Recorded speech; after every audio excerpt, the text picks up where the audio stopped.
नमस्कार, मी प्रियांका नागणे आपल्या मराठी चॅनलवरती तुमचं सर्वांचं स्वागत आहे। आज आपण एक नवीन अपडेट बघणार आहोत, ज्यामध्ये पीएम किसान योजना अंतर्गत जो 18वा हप्ता आहे तो 5 ऑक्टोबर 2024 रोजी तुमच्या खात्यामध्ये येणार होता, पण तो येणार आहे का किंवा काही शेतकऱ्यांच्या मनामध्ये अजूनही असा प्रश्न आहे की आपल्या खात्यामध्ये काही चुकी आहे का, किंवा ज्या शेतकऱ्यांनी आतापर्यंत आधार सीडिंग केलं नाही किंवा केवायसी केलं नसल्यामुळे किंवा लँड सीडिंग केलं नसल्यामुळे हफ्ता जमा झाला नाही, ते कसं चेक करायचं किंवा कोणत्या वेबसाईटवरती जाऊन चेक करायचं की पीएम किसान योजनेचा आपल्याला फायदा मिळणार आहे। काही शेतकऱ्यांचा असे सुद्धा प्रश्न आहेत की आपल्याला की बँक खात्यामध्ये एकही पैसा जमा झालेला नाही, तर ते चेक करण्यासाठी कोणती वेबसाईट आहे किंवा तुमचं स्टेटस चेक करण्यासाठी कोणती वेबसाईट आहे, ही संपूर्ण माहिती आपण या व्हिडिओद्वारे आज बघून घेणार आहोत की पीएम किसान योजना अंतर्गत जे लाभार्थी असणार आहे, जे शेतकरी मित्र असणार आहे, त्यांच्यासाठी अत्यंत महत्त्वपूर्ण माहिती आहे। संपूर्ण व्हिडिओ बघा, तुम्हाला नक्कीच समजून जाणार आहे।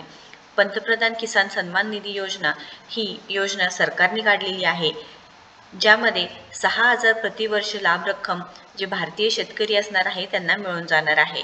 पीएम किसान सन्मान निधी योजना आतापर्यंत 14.5 करोड लाभार्थी संख्या आहे, ज्यामध्ये शेतकऱ्यांना आर्थिक मदत करणे हे योजनेचा उद्देश आहे।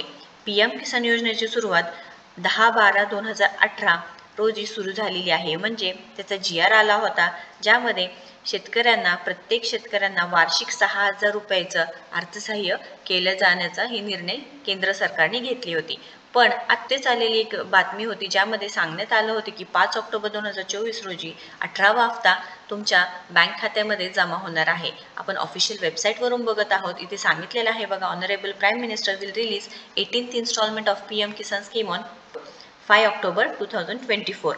यामध्ये KYC is mandatory for PM Kisan registered farmer सांगितलेलं आहे, तुम्हाला KYC करणं गरजेचंच असणार आहे। त्यानंतर OTP based KYC is available on PM Kisan portal और नियर CSC सेंटर्स। अजूनपर्यंत तुम्ही केलं नसेल तर लवकरात लवकर करून घ्यायचं आहे। KYC अवेलेबल आहे पीएम किसानच्या पोर्टलवरती, किंवा तुम्ही CSC सेंटरला जाऊन सुद्धा इथे बघू शकणार आहोत। आपण संपूर्ण माहिती बघून घेऊया, पण त्याआधी तुम्ही जर अजूनही आपल्या चॅनलला सबस्क्राईब केलं नसेल किंवा पहिल्यांदाच आलं असेल तर नक्कीच आपल्या चॅनलला सबस्क्राईब करून घ्यायचं आहे। आता हे जे चेक करण्यासाठी आपल्याला कोणत्या वेबसाईटवरती जावं लागणार आहे, ही वेबसाईट आहे PFMS, म्हणजे पब्लिक फायनान्शियल मॅनेजमेंट सिस्टीम। तुम्हाला गुगलवरती येऊन पब्लिक फायनान्शियल मॅनेजमेंट सिस्टीम ही वेबसाईट ओपन करावी लागणार आहे। PFMS याच्यावरती क्लिक केल्यानंतर बरीचशी माहिती दिलेली आहे, ऑफिशियल वेबसाईट आहे, तुम्ही चेक करू शकता इथे कशासाठी आहे। त्यानंतर ऑप्शन्स दिलेले आहेत, home, about, registration, payment status. आपल्याला काय करायचं आहे, पेमेंट स्टेटसवरती क्लिक केल्यानंतर DBT स्टेटस ट्रॅकरवरती क्लिक करायचं आहे। लगेच हे पेज ओपन होऊन जाणार आहे। DBT status of beneficiary and payment details हे ऑप्शन ओपन होऊन जाईल। तिथे बरेचसे ऑप्शन दिलेले आहेत, तुम्ही बघू शकता। कॅटेगरीमध्ये जाऊन तुम्ही कोणत्या तुम्हाला योजनेचा लाभ इथे बघायचा आहे बघा, NSP आहे, नमो शेतकरी योजना आहे, पीएम किसान आहे, निक्षय आहे, PMA आहे, सर्व्हिस प्लस आहे। आपल्याला पीएम किसानचं चेक करायचं आहे, पीएम किसानवरती क्लिक करायचं आहे। त्यानंतर इथे ॲप्लिकेशन ID तुम्हाला एंटर करून द्यायचा आहे। इथे तुमचा जो ॲप्लिकेशन ID आहे, तुम्ही पीएम किसानवरती रजिस्ट्रेशन केल्यानंतर जो रजिस्ट्रेशन नंबर आहे तो टाकायचा आहे। पण आता तुम्हाला जर रजिस्ट्रेशन नंबर माहिती नसेल तर तुम्हाला काय करायचं आहे, जो पीएम किसान योजना जी ऑफिशियल वेबसाईट आहे ते ओपन करायचं आहे, ज्यावरती तुम्ही रजिस्ट्रेशन केलं होतं। तिथे जाऊन बरेचसे ऑप्शन दिलेले आहे बघा, KYC कशी करायचं आहे, न्यू फार्मर रजिस्ट्रेशन कसं करायचं आहे, जे आतापर्यंत तुम्ही केलं नसेल तर करू शकता। Status of self registered farmer कसं चेक करायचं आहे, इथे या ऑप्शनवरती क्लिक करायचं आहे, नो युअर स्टेटस। तिथे गेल्यानंतर नो युअर रजिस्ट्रेशन नंबरवरती ऑप्शनवरती क्लिक करायचं आहे।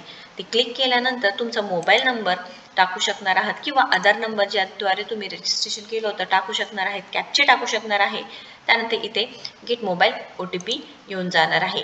इथं आल्यानंतर तुम्हाला तुमचा रजिस्ट्रेशन नंबर मिळून जाणार आहे। ते रजिस्ट्रेशन नंबर तुम्हाला काय करायचं आहे, इथे टाकून द्यायचं आहे।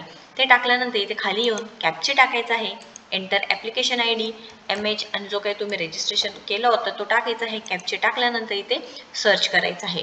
सर्च केल्यानंतर तुमचं संपूर्ण जो स्टेटस असणार आहे, ज्या शेतकरी बंधूंनी इथे रजिस्ट्रेशन केलं होतं ती संपूर्ण माहिती इथे येऊन जाणार आहे. ही माहिती तुम्हाला खूप महत्त्वपूर्ण असणार आहे, ज्यामध्ये सर्व माहिती असणार आहे. म्हणजे तुम्हाला आतापर्यंत किती इन्स्टॉलमेंट भेटलेला आहे, तुम्ही रजिस्ट्रेशन कधी केलेलं आहे, त्यानंतर तुमचा हफ्ता कधी जमा झालेला आहे, हे सर्व स्टेटस तुम्ही इथे चेक करू शकता. ही खूप मोठी अपडेट आहे, खूप महत्त्वपूर्ण माहिती आहे. तुम्हाला जर ही माहिती आवडली असेल किंवा महत्त्वाची वाटत असेल तर जास्तीत जास्त शेतकरी बंधूंपर्यंत हे शेअर करा. काही अडचण असेल, क्वेश्चन असेल तर नक्कीच कमेंट बॉक्समध्ये विचारा. व्हिडिओ जर आवडला असेल तर लाईक करा, शेअर करा, आपल्या चॅनलला सबस्क्राईब करा.